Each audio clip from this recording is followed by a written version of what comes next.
as jurors. Honourable Leanne Dalziel.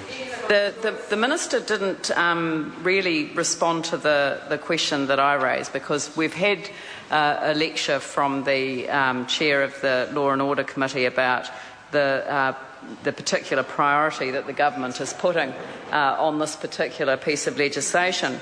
But what I hadn't appreciated, and I've kind of been Googling away here, which is an extremely useful facility on one's iPhone, and what I've identified is I've found the actual Cabinet paper which allowed for this particular provision to be brought to the House in the first place.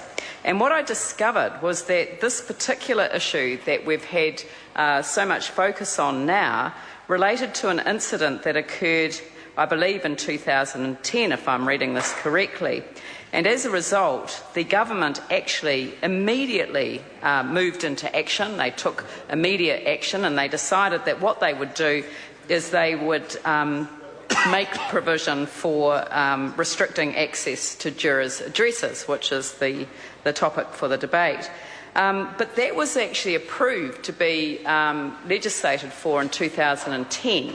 And so in 2011, the government actually reviewed its position, because what they had discovered was that they couldn't put this amendment into the legislation that they had wanted to put it into, because that particular legislation did not allow for this particular amendment to be included. So as I understand it, and perhaps the Minister could actually deal with this matter, because I think it is worthwhile having it on the record, that originally the amendments to restrict access to jurors' addresses aiming to further protect jurors' privacy, safety and security were to be included in a supplementary order paper to the Courts and Criminal Matters Bill.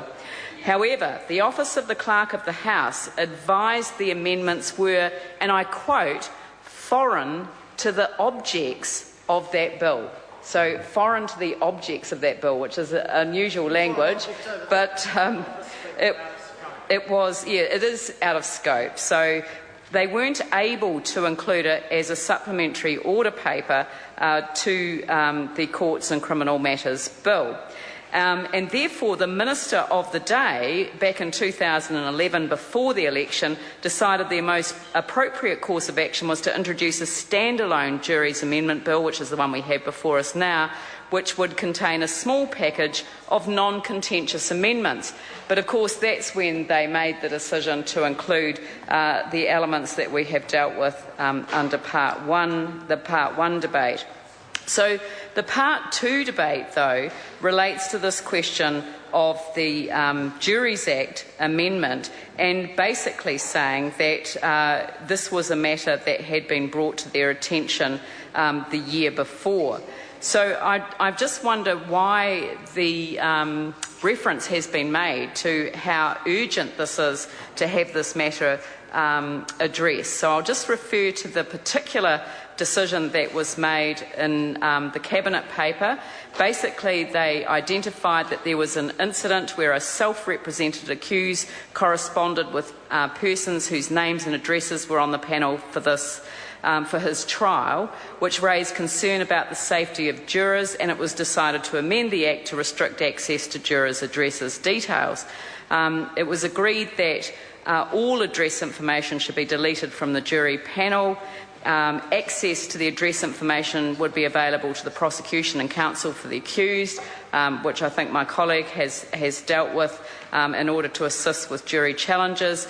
And where an accused is self-represented, the registrar would be empowered to appoint a lawyer to represent the accused during the jury formation process, and that lawyer would be entitled to the juror address information, and it would be prohibited for those who were entitled to access the address information to show it to the accused or any other unauthorised person. And I think the point that we've made is that we accept that that is an appropriate step for the legislation to take. We support it, but to have a member of the government stand in this House and say that this matter is an urgent matter and anyone that wants to debate it is actually standing in the way of the urgency that has to be given, has to accept that these words were written last year and that the case that they were referring to was the result of a decision made the previous year. Mark Mitchell. Mr Chair, it's a great pleasure that I get to rise and speak.